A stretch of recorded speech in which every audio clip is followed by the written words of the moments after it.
জন্য আল্লাহ পাক হেদায়েতের ফয়সালা করবেন, দ্বীনের সহি বুঝ আল্লাহ পাক আমাকে দেবেন। বলা হয় সেই আশায় সেই নেশায় আমরা এখানে আল্লাহ পাকের রহমতে সমবেত হয়েছি। জানা নাই কার কথার দ্বারা, কার আলোচনা দ্বারা আল্লাহ পাক আমার জন্য হেদায়েতের ফয়সালা করবেন। যে আশায় যে নেশায় আমরা সকলে এখানে সমবেত হয়েছি, এই জন্য তো কবি বলেন একে শসমজাদান গাফেলাদা, একে শসমজাদান গাফেলাদা শাহে নাবাসি, একে শসমজাদান গাফেলাদা শাহে নাবাসি, শায়দ কেউ নেগাহ কুনান আগাহ নবাসি, শায়দ কেউ নেগাহ কুনান আগাহ নবাসি। আমার ভাইয়েরা, আমার বাবারা, বন্ধুরা, আমার আপনার জানা নাই ওই শায়ের বলতেছেন, আল্লাহর আশিক বান্দা বলতেছেন, যে হেদায়েতের আশা পোষণ করে অন্তরে আছে যুগ যুগান্তর থেকে, কার কথায় কার আলোচনায় কার মজলিসে যাওয়ার দ্বারা কার মাহফিলে যাওয়ার দ্বারা আল্লাহ রাব্বুল আলামিন আমার দিকে বিশেষভাবে মুতাওয়াজ্জু হবেন, আমার জীবনের হেদায়েতের ফয়সালা করবেন, আমার জীবনের মোড় আল্লাহ পাক ঘুরাইয়া দিবেন। আমার জানা নাই সে আশায় সেই নেশায় এই টঙ্গিষ্ট হযরতে উলামায়ে কেরামের ব্যবস্থাপনায় এই ঐতিহাসিক তাফসীরের মাহফিলে আমরা সকলে সমবেত হয়েছি। এই জন্য আল্লাহ পাকের কাছে দোয়া করি, আল্লাহ পাক যেন এই মাহফিলকে কবুল করেন। এই মাহফিলের সাথে সাথে আল্লাহ রাব্বুল আলামিন আমার হেদায়েতের ফয়সালা করে দেন। সকলে বলি আমিন। বলা হয় এখানে আসা আমার সার্থক হবে তখন যদি একমাত্র শুধুমাত্র আল্লাহকে রাজি খুশি করার জন্য আমি এসে থাকি।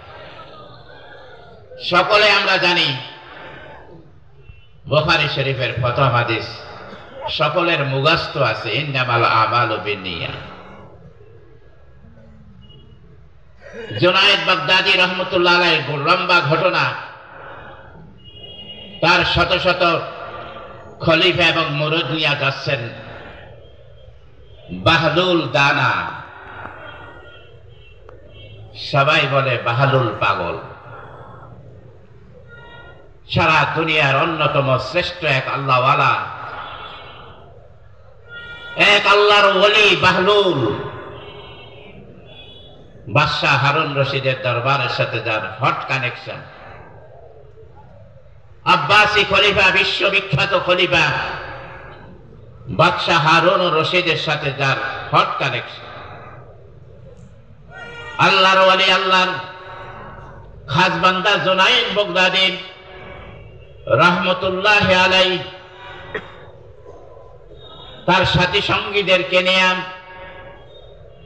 বাহলুল পাগলের তালাশে বের হইছেন।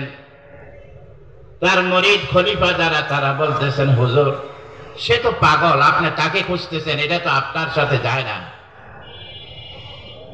সারা পৃথিবীর বিখ্যাত ওলি, বিখ্যাত আলেম আপনি জুনায়েদ বাগদাদী,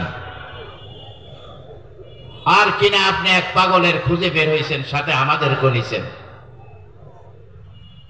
জুনায়েদ বাগদাদী রহমতুল্লাহ আলাইহি কিছুই বলেননি, বলতেছেন আমার সাথে চলো। যা দেখে কবরস্থানের পাশে বসা,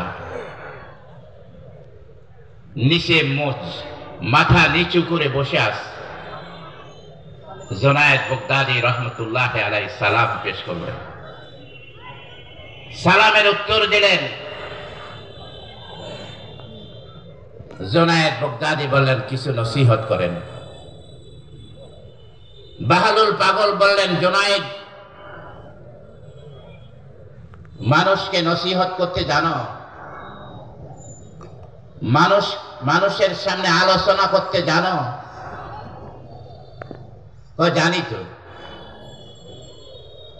ও মানুষের সাথে আলোচনা করার, নসিহত করার তরিকা কি?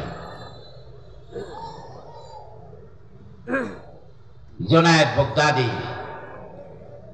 আলোচনা করার তরিকা বললেন কোরআন হাদিস মোতাবেক, দিন শরীয়ত মোতাবেক এরকম বিস্তারিতভাবে বললেন যে এভাবে মানুষকে আলোচনা করতে হয়, মানুষের সামনে নসিহত পেশ করতে হয়। বাহালুল পাগল চেহারাটা মলিন করে সেই জায়গা থেকে উঠে গেলেন আর বললেন, মানুষের সাথে কথা বলবে কিভাবে সেটাও তোমার জানা নাই।